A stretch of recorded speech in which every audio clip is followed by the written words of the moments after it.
കുഷ്ഠരോഗി യേശുവിൻ്റെ അരികിൽ താണു വീണങ്ങി കരഞ്ഞ് പ്രാർത്ഥിച്ചു, അങ്ങേക്ക് മനസ്സുണ്ടെങ്കിൽ എന്നെ ശുദ്ധനാക്കാൻ കഴിയും.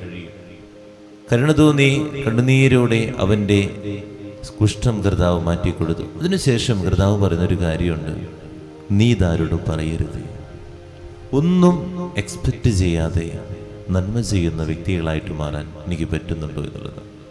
നമുക്ക് കുറേ എക്സ്പെക്റ്റേഷൻ ഉണ്ട്. അവരെന്നെക്കുറിച്ച് പറയും, അവരെനിക്ക് നല്ലത് ചെയ്തു തരും, പിന്നെ നമ്മളെ ബഹുമാനിക്കും, നമ്മളെ കാണുമ്പോഴൊക്കെ പുഞ്ചിരിക്കും, നമ്മളെ കാണുമ്പോഴൊക്കെ ഇങ്ങനെ ബഹുമാനത്തോടുകൂടെ നന്ദിയോടുകൂടെ ഇങ്ങനെ കണ്ടുകൊണ്ടിരിക്കും എന്നുള്ളതാണ്. ഇതൊരു എക്സ്പെക്റ്റേഷനാണ്.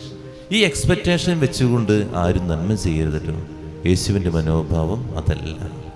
നീ നന്മ ചെയ്യുക, യേശു പറഞ്ഞു, ആരോടും പറയരുത്. നമ്മളാണെങ്കിൽ എന്താ ചെയ്യുക? രണ്ടുപേരോട് പറഞ്ഞിരിക്കും, അപ്പം തന്നെ പെണ്ണും. കണ്ടില്ലേ, ഇതൊക്കെ ചെയ്തിട്ട് അവനൊരു നന്ദിയില്ലാത്ത വ്യക്തിയാണ്. നമ്മളിതാണ് ചെയ്തുകൊണ്ടിരിക്കുന്നത്. നമ്മുടെ ഉള്ളിലുള്ളവരുടെ ഉള്ളിലൊക്കെ ഉള്ളതാണ്. എന്നാൽ യേശുവിൻ്റെ മനോഭാവം എന്ന് പറഞ്ഞാൽ നോ എക്സ്പെക്റ്റേഷൻ. നിനക്ക് കിട്ടിയത് നീ ആരോടും പറയണ്ട, നീ മാത്രം അറിഞ്ഞാൽ നീ ജീവിച്ചാൽ മതി. അത് ആ ദൈവത്തെ സ്നേഹിച്ച് ജീവിച്ചാൽ മതി. അത്രയും മാത്രമേ നമ്മളോട് കർത്താവ് പറയുന്നുള്ളൂ. നമ്മൾ എന്തെങ്കിലും ആർക്കെങ്കിലുമൊക്കെ ചെയ്യുമ്പോൾ നമ്മളിങ്ങനെ കുറേ ആഗ്രഹിച്ച്, അല്ലെങ്കിൽ നമ്മ തന്നെ മറ്റുള്ളവരോട് ആരോടും പറയണ്ടട്ടാ, നമ്മ തന്നെ 10 പേരോട് പറയും, ദേ ഇത് ചെയ്തിട്ടുണ്ട്, ആരോടും പറയരുതട്ടാ, ചെയ്യരുതിട്ടാ പറയും. എന്താ അവസ്ഥ?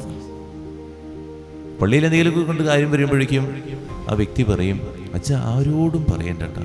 നമ്മൾ അത് വിശ്വസിക്കുക, ആരോടും പറയണ്ടെന്ന്. ഇയാൾ ഓരോ പടി ഇറങ്ങുമ്പോഴും ഓരോരുത്തർ കാണുന്നവരോടൊക്കെ പറയും, ഇത് ഞാൻ കൊടുത്തിട്ടുണ്ട് കേട്ടോ, 10 രൂപ കൊടുത്തിട്ടുണ്ട്. അടുത്ത ആഴ്ച പള്ളിയിൽ വിളിച്ച് പറഞ്ഞില്ലെങ്കിൽ അപ്പോൾ പറയും, എന്തിട്ട് അച്ഛൻ അത് എടുത്തിട്ടുണ്ടെന്നോ എൻ്റെ, ഞാൻ എന്തൊക്കെ കൊടുത്തു എന്നറിയോ? പക്ഷെ നമ്മളറിയുന്നില്ലേ കാര്യം. ഇത് നമ്മൾ ആള് പറഞ്ഞേക്കാണ് പറയരുതെന്ന്, പക്ഷെ ആളെല്ലാവരുടെ അടുത്തും പറഞ്ഞേക്കാം. ഇത് പറഞ്ഞാൽ മതി, ഇതേ ഞാൻ പറഞ്ഞോട്ടാ, ഒന്ന് പറഞ്ഞേക്കണോട്ടോ പള്ളിയിൽ. നമുക്ക് കൃത്യമായിട്ട് പ്രസംഗത്തിൻ്റെ സമയത്ത് വിളിച്ച് പറയും, ഇതേ ഇങ്ങനെ ഒരാൾ ഇത്രയും തന്നിട്ടുണ്ട്.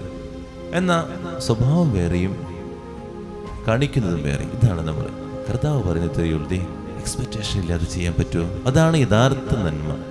പ്രാർത്ഥിക്കാം.